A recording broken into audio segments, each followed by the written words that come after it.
have that love for humanity, to have that essence. You know, we've been communicating with the Buddha, who's on our council, as they have spoken to you many times. And there's a story, because there was much grief at the Elephant Nature Park in the last, 12 hours, 14 hours, however long it was. Much pain. And in that energy, the Buddha was asked,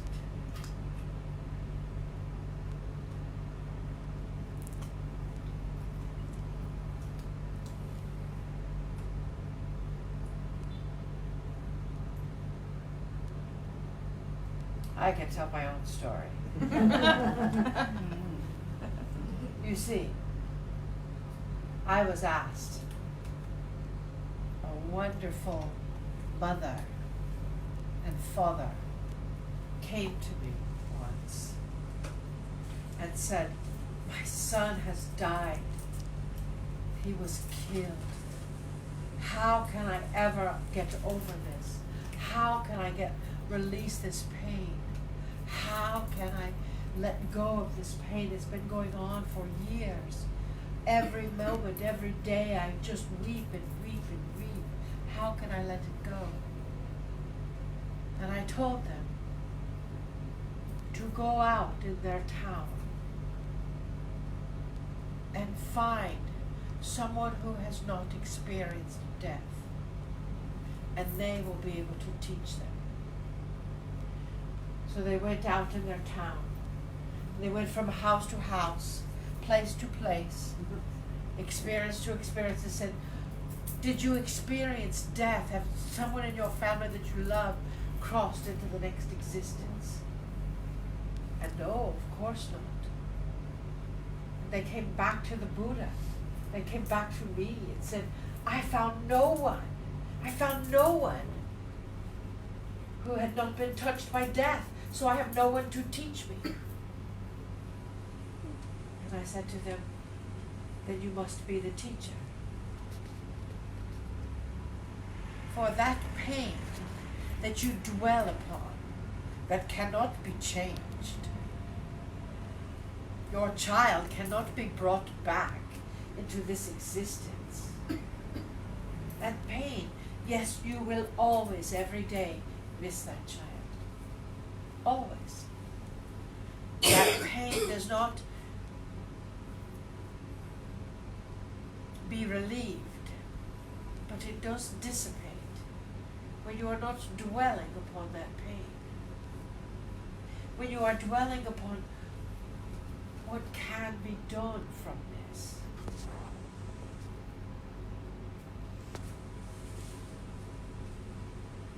In your world, the mother who started Mothers Against Drunk Driving, her child was killed by a drunk driver. Did she make a difference? Yes. In our vessel of Maryland's road, she didn't even know you weren't supposed to drive drunk when she was young. But now it is the difference. So when those horrendous things happen, and they do to everyone has a story. Everyone has been touched by death. Everyone has been touched by trauma. Everyone has been touched by all things. You get the opportunity to forgive. Forgive yourself and forgive all involved. Forgive them for leaving. Huh? You may feel angry a bit at it. And you are taught forgiveness. And so know that all aspects touch all people. And it depends upon what you do with that. It depends upon how you dwell upon it. We know many people who have made a huge difference because they experienced trauma. So when you experience trauma, ask yourself, what do you get to do with that trauma? What is his name? Michael J. Fox. he was diagnosed with Parkinson's. That Parkinson's, research had shown very little. Yes? But now, they are beginning to make a difference because he brought it to light. And that light is a part of your faith. That light, it is a part of your teaching. I knew of a Brahma in my world. Was a very highly regarded spiritual teacher. The enlightened ones, yes? A Brahma. And this Brahma did not believe that anyone was his equal. He was very arrogant. And he always carried a torch, a light, wherever he went, day or night. And those that were to revere him as the Brahma, the leader, thought, oh, it's because he's so light, he is light, oh, he does that. And finally, an old samana. A samana is a Hindu that has a very strict religious belief. But finally this samana leaned forward to this Brahma and said, why do you carry that light everywhere you go? What does it serve? And the Brahma, of course, said, well, because the world is a dark place. The world is very dark. Can't you see? Just like many people now say the world is so dark and scary and confused and blah, blah. And the samana leaned in and said, well, dear child. And of course the Brahma thought, how dare you call me a child? Dear child, does that light you carry make you believe more that the sun is there? Because if the sun is there always, why would you need to carry a light? Because you know the sun is there, even if the clouds have covered it up. The sun is infinite, just as light is infinite. So by you carrying that torch, you are discounting everything you stand for. And of course the Brahma got even more insulted until he stopped and listened to the old samana. And as the old samana leaned in, it spoke very quietly. If you blow your torch out and you know what you stand for, you can still be the light to get to nirvana.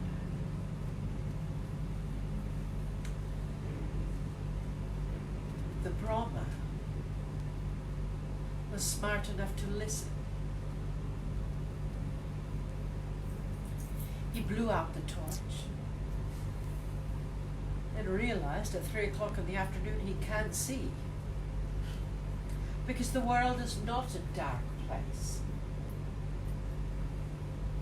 That when it is necessary to have a torch to light your path, you can light it. But it is not necessary always.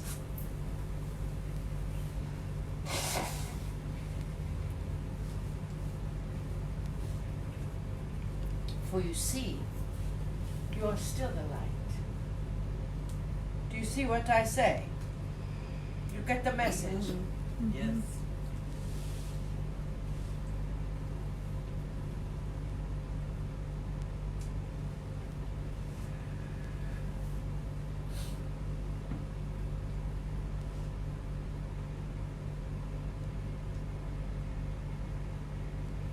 Dearly beloveds,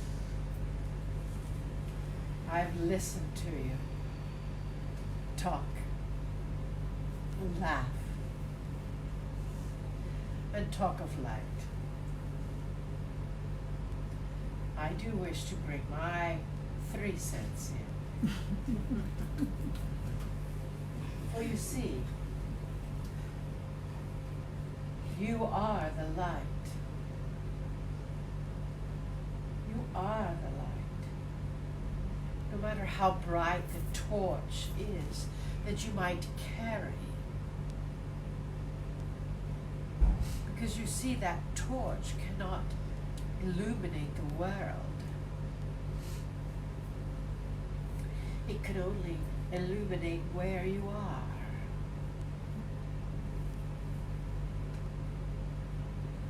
And your task is to illuminate all.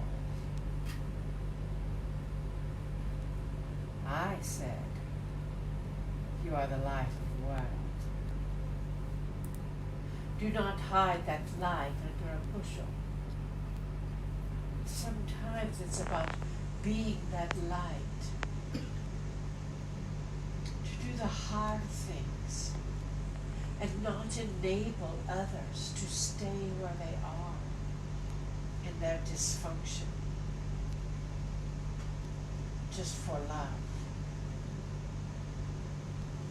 Sometimes it is about saying the difficult things because you are the light, and to know that that existence is important. Our friend the Buddha teaches mindfulness, teaches presence, as did I. He grew into that through stillness. You can as well. How often are you still?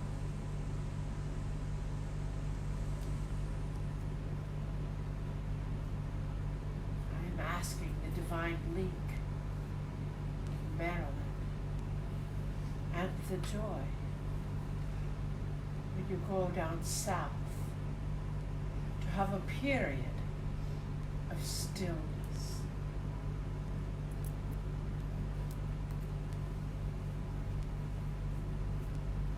For you see, it is in that stillness that your light gets brighter. And yes, even when it is cloudy, the sun is still there. Even when you are blinded by the darkness in this world,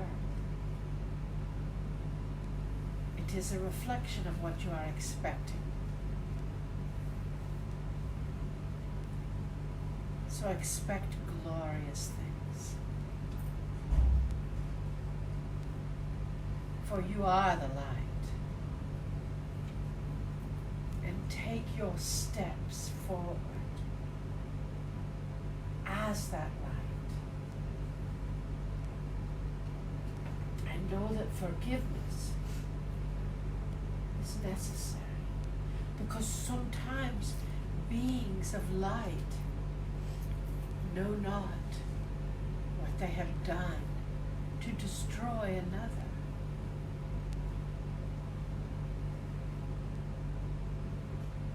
I will tell you a story that I heard on this trip. A vessel Marilyn cannot. It is too close to her. The first elephant that the lack had was was called hope. Hope you did not see. For hope is the biggest, baddest bull you would ever hope to meet. Beautiful, huge, and yet he needs forgiveness. He needs to forgive himself. His mahout, who had been with him since he was a baby, startled him at night. He was not expecting it. So he reacted and threw the mahout against the wall and killed his friend. How do you forgive that? How do you forgive yourself? It's the willingness. You must forgive. They have forgiven hope and have realized that hope may need more space. So they are making a place for hope to be more comfortable. Hope mourned her mahout and could not eat or drink until they worked with forgiveness.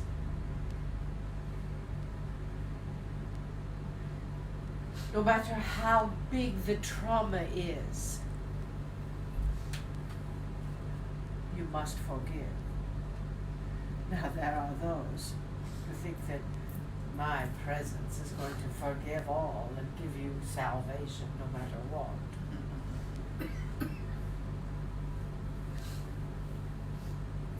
The source of all that is. Some call that God, some call that Father, some call that Elaine. Wow.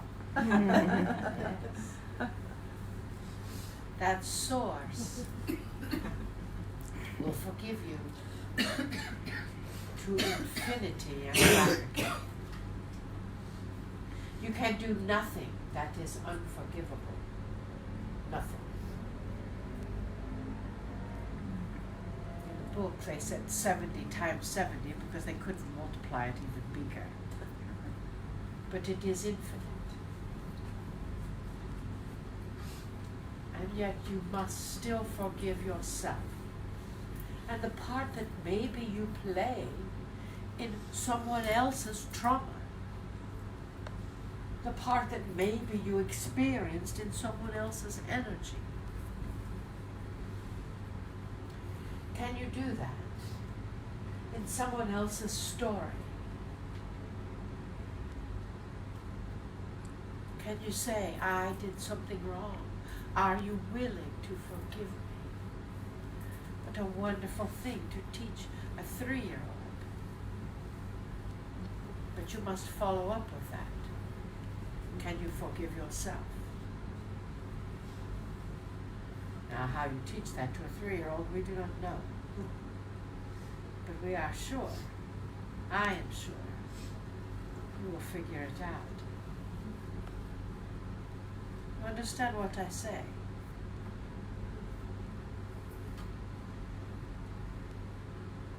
The Buddha began with a story of arrogance in the Brahman. When you're feeling like you know something of someone else, well, I've got your answers. Stop. And ask the question instead of telling. That is why both of us told stories. What could be a solution to that? What would be a different way to respond? Instead of saying, you should, or you could. You see what I say? because when you tell someone something, it does not sink in. It doesn't get into, as the divine link says, into the cells of their body. It may give them fodder to think of, but it may not go into the heart. But when you open-heartedly and ask, why do you do such a thing? To your body, to yourself, why? They will feel that. As the Mary says, it must be feeling. That is the beginning. You see what I say? Yes? And you as the light, you as the God, you as the caretaker of this planet,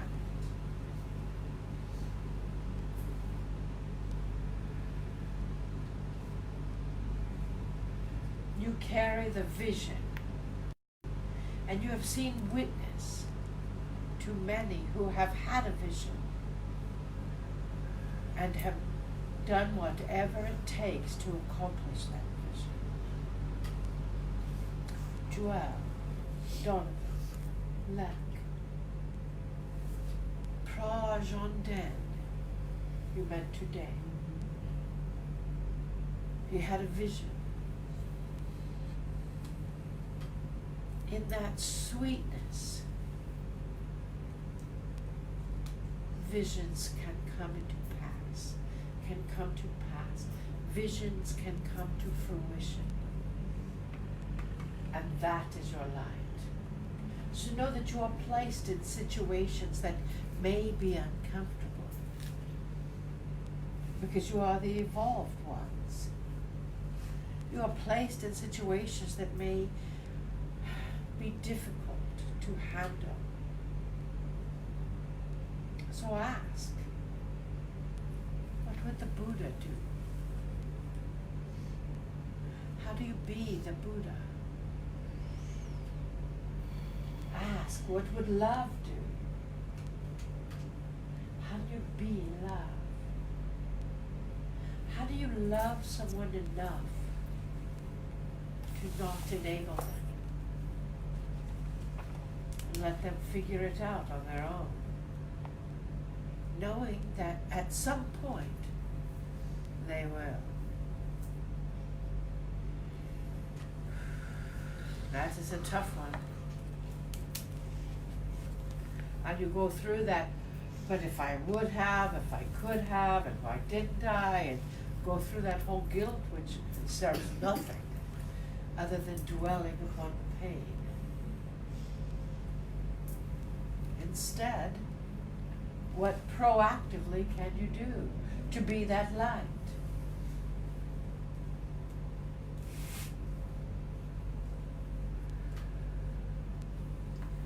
That is what the Buddha is talking of. Proactivity. That is why I came. To let you know that we are the same.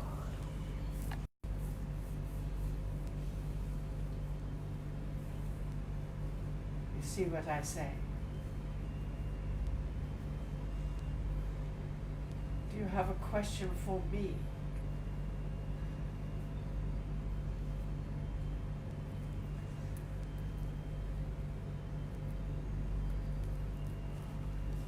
We saw a very sad movie yesterday.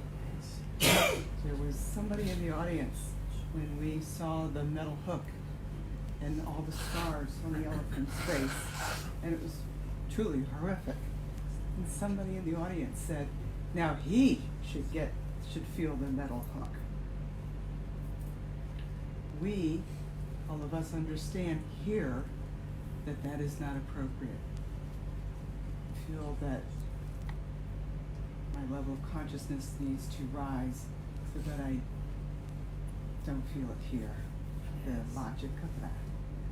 And maybe I go into stillness to be able, because I could feel, I could understand why he said that. Exactly. You see, and my teaching was to turn the other cheek. My teaching was to approach that with love and education. And how do you get there? How do you get to the place when you see so much trauma like that happen? To approach it not from the place of the mob mentality, he should be held up with the hook himself, but with saying, how can I teach him a new way?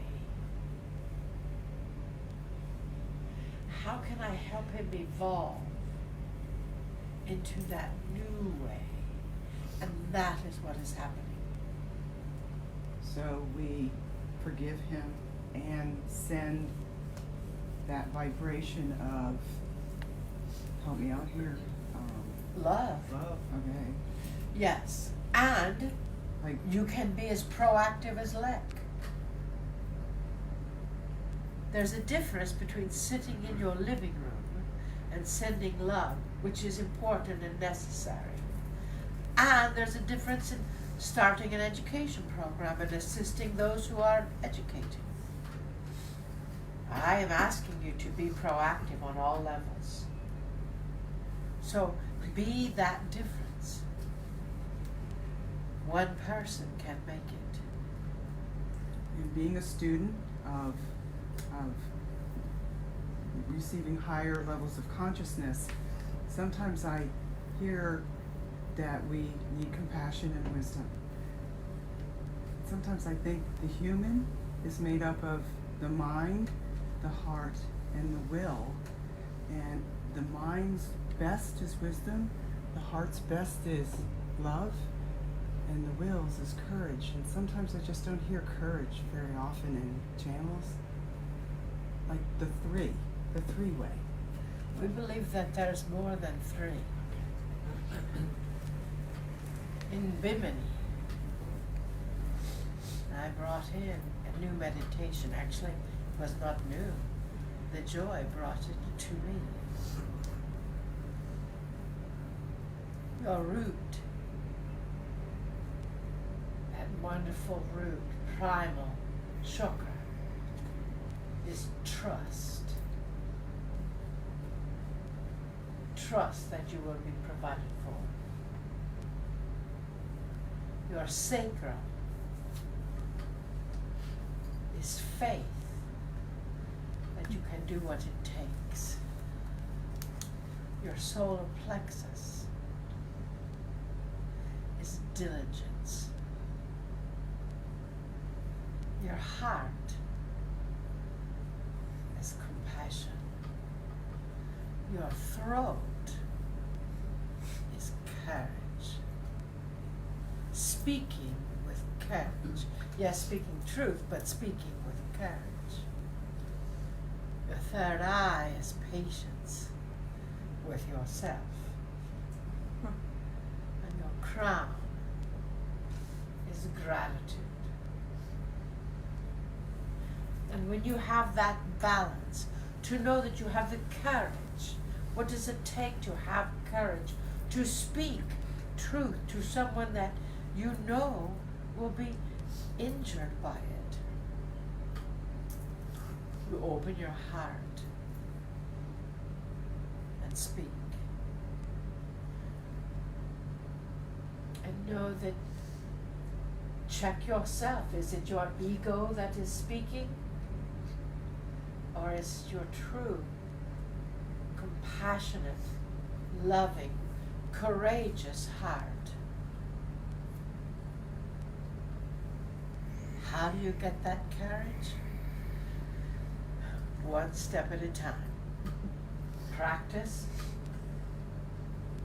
Practice standing strong when you see something that is not acceptable. Sometimes you get to stand strong in that gentle way, as the divine link says, ever so gently. Yes? Mhm. Ever so gently. But still it must be said. You as a light worker, or as Adironnda calls you, a light lurker, you are that light. You are that wisdom. You are that Brahma. You are that Samana. You are that teacher. You are that coach. You are that student. You are all things. And once you forgive yourself, and stop dwelling on what appears to be happening, then you can take action, no matter how difficult it may be. And hold in your heart the divine order. Hold in your heart the divine order of things as the universe approaches. And ask for all things to come to pass with goodness, love, light, and compassion, ease and grace. And see what unfolds. So many times people dwell upon what they do not choose.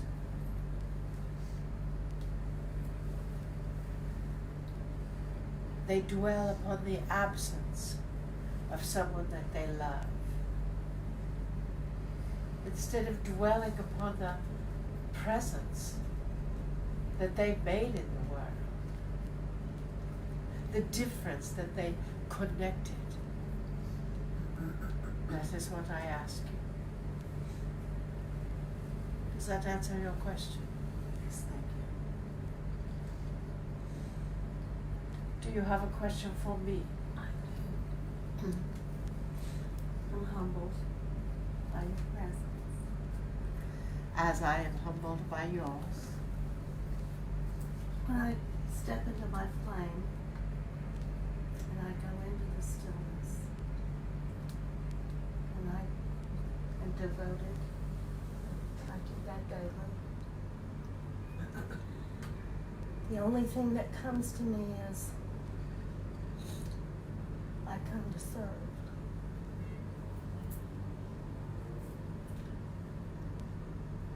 And I guess I'm just still waiting to be shown what it is I'm supposed to be serving and what I am supposed to be doing. And sometimes I see it, sometimes I know. And I guess that's ego. And yet you question everything. This one has stopped. Has evolved. So don't question. When you see it, take action. You are a light. You have many levels to your flame. You have many connection points. What is it that you love the most? When you are experiencing it. Many people believe that they have to be of service in some different way than what they love. No. That is the old way of sacrificing what you love so you could feel like you could do something different. So what do you love? That is the key. Also know your healing is evolving and will change beyond where you have been taught. your clients that are not honoring you may fall away. You are a teacher. Do you love that? You are a student. Do you love that? The best teachers we know are students. For they are one step, many times ahead of that which they are sharing. So know that your essence is a part of your divinity. You cannot miss it. You can question it always because you think that how could it possibly be that simple? And yet it is that simple. Teach what you know, not what you have learned. For your techniques go beyond the physical that you have learned. Do you understand what I say? Yes. We believe you do. Take it inside. Then ask again. And then take action. Does anyone else have a question for me?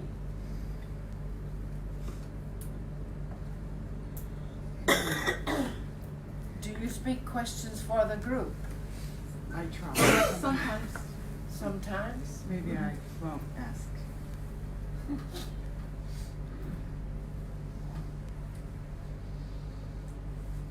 Fractals and harmonies,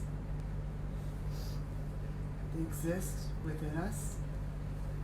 We are not always at a high level of consciousness. Sometimes we dip down.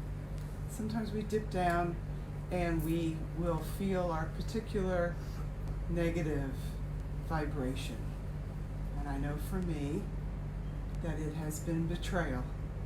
That has been the one for me to overcome. Others it's depression. Others it's anger.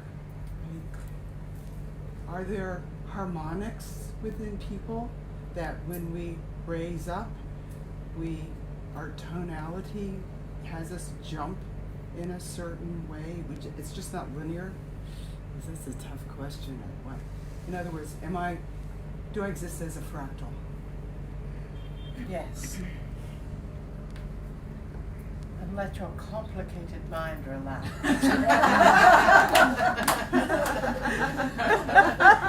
And my son is even more of a thinker. We can Change your either think. bracelet. I showered and I didn't put it on. I'll change my How watch. convenient. I'll change my watch. You see, the message. You are harmonics. You are a fractal of this universe. You are a fractal of the soul of many.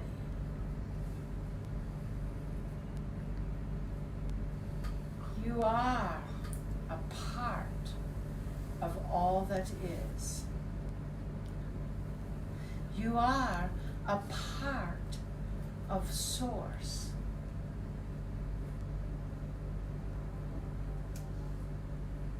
And yet your complicated mind wants to define that. And it is undefinable. It does not fit into a box. There is no more box. You know, they used to say, think outside of that box. There's no more box. Everything is new. Everything is connected. As you are. As you are. So when you forgive yourself, you also forgive the big bull elephant named Hope.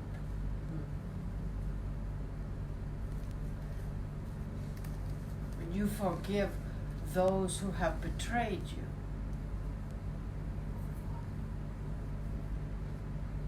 you also forgive others. And step forward with ease and grace and love and compassion. For you see, that energy, as it is indeed coming through,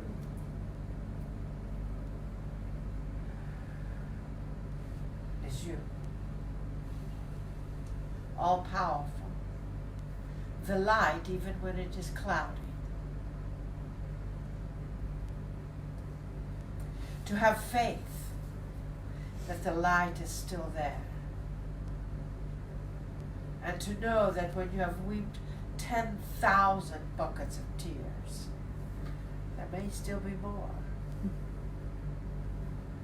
By holding it in, you might get sick over it. So as our friend Adironnda says, just stop it. Your tears are healing. Your presence is healing. Your acknowledgement is healing. Your wisdom is healing. Your connection with each other is healing.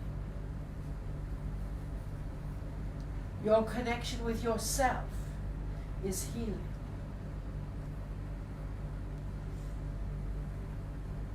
When you say to yourself, I know that it's a different thing.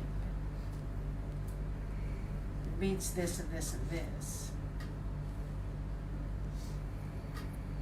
9 times out of 9, that is exactly what you really need to look at. And your ego will actually push it away. That is why you have that ego. Is to learn through it, to evolve. So love it.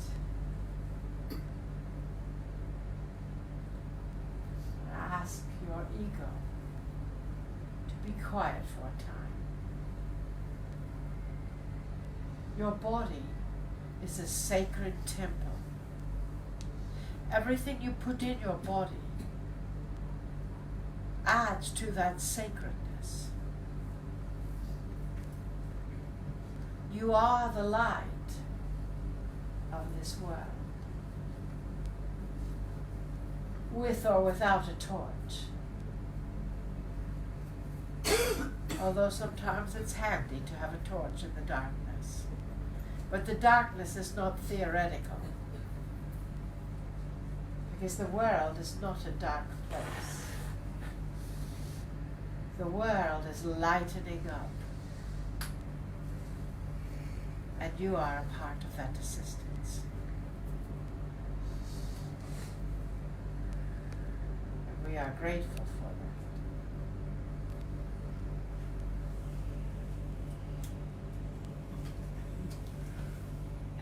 Hoo-ah. Got to love it, huh? Interesting. What is this? Still today, huh? So you see, you've been asked by the masters, two powerful masters on this planet, to be aware when you are enabling someone else to stay where they are, and to rearrange that. To be aware that your body is a temple, and treat it so. To be aware that when you have a thought, you are the ones to take action. We love you deeply. When we go down to Ban Krug, you will go into your heart. We will have silence for a time. Together as a group and separately. as you go into the stillness, the peace, and feel the ever-flowing water amongst the busyness of the world. We love you deeply. We see you always. Love you back. Yes, we do love you back. And we receive your love. You see, you must receive love. We honor you. We bid you namaste. Namaste.